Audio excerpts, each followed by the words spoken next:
سب سے مسئلہ جو درپیش ہے وہ پاکستان کو مشرقی اور مغربی سرحدوں پر جو مداخلت اور دہشت گردی کے معاملات ہیں اس سے ہے۔ اب چیلنج دوہرا ہے، ایک تو یہ تمام تر چیزیں بنانا ہے، تمام تر چیزوں کو لے کر آگے بڑھنا ہے، اور دوسرا اس سارے عمل کو سیکیور بھی کرنا ہے۔ امریکہ کے مکمل انخلا کے بعد افغانستان میں اس سے کہیں زیادہ خوفناک لوٹ مار، قتل و غارت اور خانہ جنگی کے خدشات ظاہر کیے جا رہے ہیں۔ تشویشناک بات یہ ہے کہ معاملہ صرف افغانستان تک محدود نہیں رہے گا۔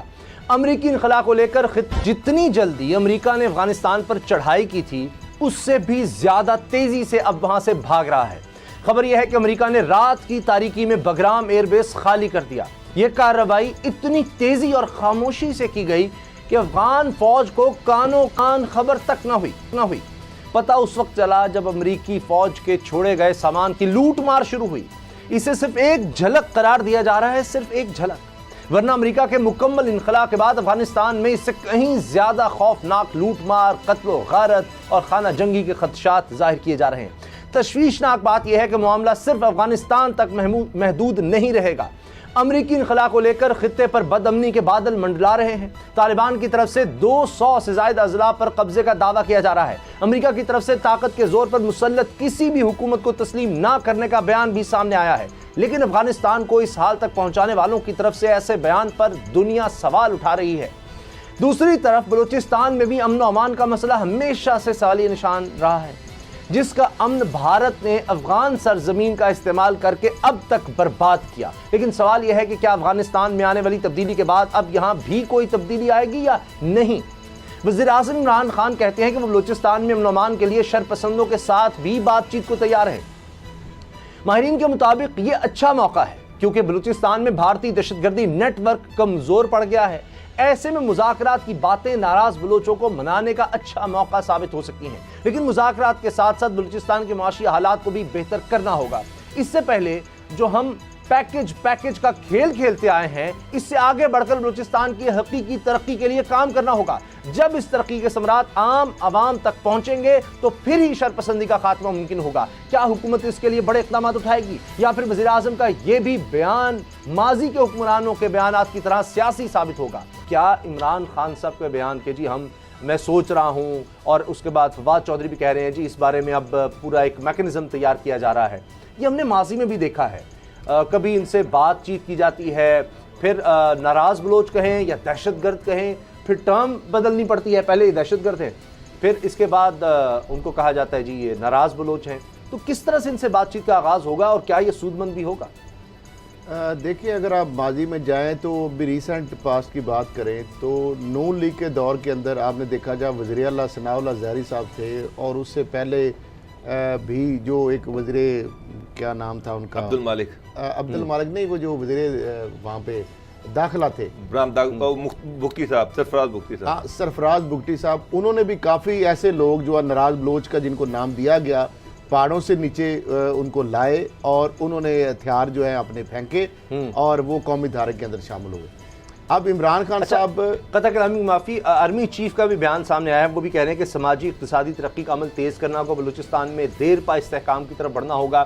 جی ایچ کیو میں 7ویں نیشنل ورکشاپ کے سے انہوں نے یہ بات کی ہے۔ آئی ایس پی آر اس بارے میں آگاہ کر رہا ہے۔ ورکشاپ کا مقصد مستقبل قیادت بلوچستان سے متعلق بہتر آگاہی فراہم کرنا ہے۔ تو یہ ایک سوچ نظر آ رہی ہے سول ملٹری لیڈرشپ میں، کیونکہ ظاہر ہے کہ وہاں کے امن و امان سے اب جڑا ہوا ہے سارا معاملہ، اور آرمی کا بڑا رول ہے، بڑی شہادتیں بھی ہیں۔ اب پہلے سے زیادہ وہاں پہ معاملہ جو ہے حساسیت ہے۔ پہلے معاملہ تھا پاکستان سے ریلیٹڈ، بلوچستان کے جو معاملات تھے، جو اندرونی خلفشار تھا، وہاں پہ جو علیحدگی کی تحریک جو چل رہی تھی، یا جو ناراض یا بی ایل اے یا جو بی آر اے وہاں پہ کام کر رہے تھے، جو دہشت گردی ہو رہی تھی، انڈیا بھی سپانسر کر رہا تھا، ساری چیزیں، اس کو تو پاکستان جو ہے اس کو نپٹ رہا تھا، پاکستان اس کا وکٹم بن رہا تھا۔ اب جب سی پیک آیا ہے تو اس حوالے سے اگر اس طرح کی ایکٹیویٹیز ہوتی ہے تو اس میں چائنا جو ہے وہ بھی براہ راست پاکستان کے اوپر اثر انداز ہوگا، اور چائنا بھی اس کا وکٹم یقیناً سی پیک کی وجہ سے بنے گا۔ تو اس لیے پاکستان چاہتا ہے کہ یہ جو بلوچستان کے اندر جو بد امنی ہے یا خلفشار ہے، ہمیشہ کے لیے اس کو کلا کما کیا جائے، اور اس کے لیے یقینی بات ہے کہ وہاں پہ جنگ نہیں کی جا سکتی، اس طرح کے حالات نہیں پیدا کرے۔ وہاں پہ استحکام ہوگا، اسٹیبلٹی ہوگی جب پہاڑوں کے اوپر بلوچ ناراض جن کو BRA یا BLA جو ہے وہ اور افغانستان کے ذریعے جو بھارت کا عملداری ہے وہ ساری ختم ایک ہی صورت میں ہوگی کہ جب وہاں پہ بلوچ جو ناراض ہیں ان کو اس قومی ادارے کے اندر شامل کیا جائے گا، ان کو روزگار دیے جائیں گے، ان کو جابز کے اندر ان کو لایا جائے گا، تعلیم کے اندر ان کو لایا جائے گا، اور خوشحالی کے اس سفر کے اندر ان کو اپنا آن بورڈ کیا جائے گا۔ تو اس کے لیے آرمی بھی یہی چاہتی ہے، وزیر اعظم جو ہے انہوں نے بھی یہی بات کی، آرمی چیف نے اس کو آج انڈوز کر رہے ہیں۔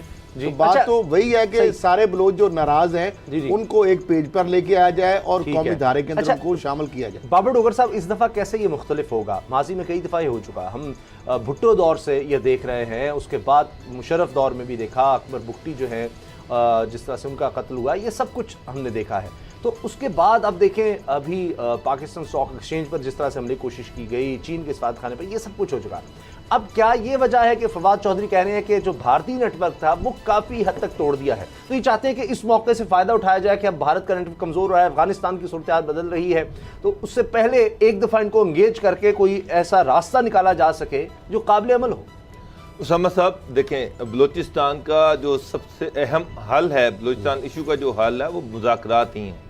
ناراض جو بلوچ ہیں ان کو قومی دھارے میں لایا جائے، قومی سیاست میں لایا جائے، لیکن یہ کہنا بڑا آسان ہے، کرنا بڑا مشکل ہے۔ تو میری جو ہے کہ وہ یہ ہے کہ گورنمنٹ جو بھی کمٹمنٹ کرے، مذاکرات کے ذریعے یہ مسئلہ حل ہونا ہے۔ بلوچستان کی صورتحال بڑی سینسٹیو ہے، گورنمنٹ کو اس کی سینسٹیوٹی کا پتہ ہے، لیکن سب سے مسئلہ جو درپیش ہے وہ پاکستان کو مشرقی اور مغربی سرحدوں پر جو مداخلت اور دہشت گردی کے معاملات ہیں اس سے ہے۔ اب چیلنج دوہرا ہے، ایک تو یہ تمام تر چیزیں بنانا ہے، تمام تر چیزوں کو لے کر آگے بڑھنا ہے، اور دوسرا اس سارے عمل کو سیکیور بھی کرنا ہے۔ یقیناً یہ بڑا چیلنج ہے۔ مشرق اور مغرب میں حالات ہمارے موافق نہیں رہے ہیں۔ ماضی میں ہم نے افغانستان کے جو بھی صورتحال تھی اس میں کود کر آج سے 40-41 سال پہلے خود اپنے ساتھ بہت برا کیا، نہیں ہونا چاہیے تھا یہ سارا کچھ۔ اس کا اعتراف جو ہے وہ ہمارے پہلی دفعہ آفیشلی ملٹری کی طرف سے، آرمی کی طرف سے کیا گیا، اور آرمی چیف نے کہا جرمنی میں کہ جناب ہمارا افغانستان میں جانا یا افغانستان کے کسی بھی عمل میں شریک ہونا ہمارا وہ ٹھیک فیصلہ نہیں تھا۔